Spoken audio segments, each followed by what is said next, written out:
The U.S. Department of Agriculture declared 1,000 counties in 26 states a disaster area because of the current drought.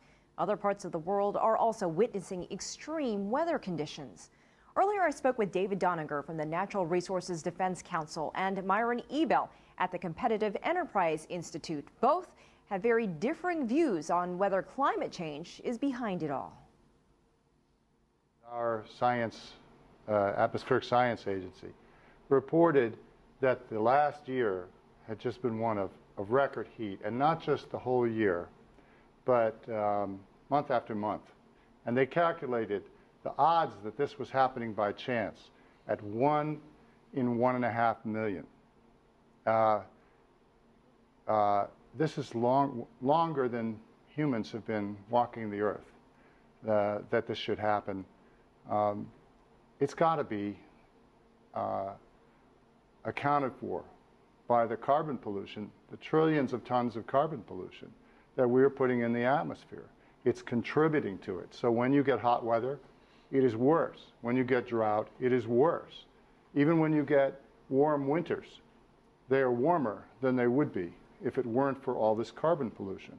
And the American people are waking up to that again.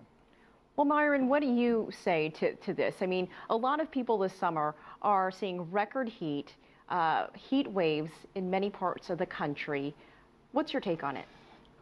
We've had a hot summer in part of the United States, but if you look at the rest of the world, for example, it's a very cool to cold winter in Australia and New Zealand, for example. In Europe, they can't really get summer started. They're having so much rain.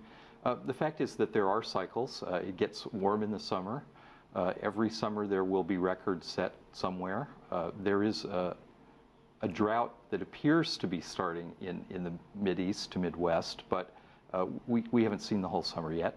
But even if we have, the kinds of things that David is saying, just this statistic, 1 in 1.3 million, is just silly. In the 1930s, Washington, D.C. had 10 or 15 days out of 20 over 100. The early 1930s set thousands and thousands of heat records in the summer that have never been equaled. And so what was was it 1 in 5 million in the 1930s, and yet somehow those records were set before all of this so-called carbon pollution. Carbon dioxide is not a pollutant, and to call it a pollutant is silly. Well, David, let's take a look across the globe. You know, we're talking about the drought, but in Asia right now, they're experiencing record flooding, record rain. So would your argument apply to that as well? Yes, because the science says that the weather patterns become more extreme. The droughts become hotter and drier.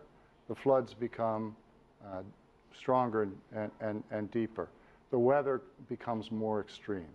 And that is what's happening. The model predictions told us that the mid-continent area of the United States would dry out in conditions of increased carbon pollution.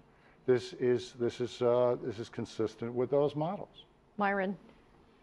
In fact, two models were used when the U.S. Global Change Impact Study was done. One said that the Midwest and the Mideast would become much drier, and the other said it would become much wetter. The fact is that you can get almost anything you want out of the models.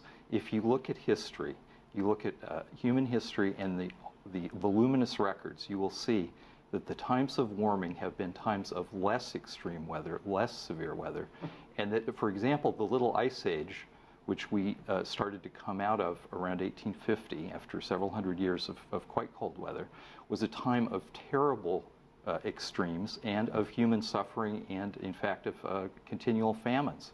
If you look at the medieval warm period or the much warmer Roman warm period, you will see these were times of fairly balmy weather and many fewer and much less extreme weather events. So I think I prefer looking at history to looking at speculative computer models, which I find you can get almost anything out of them that you want to, and that's the kind of thing that David does regularly.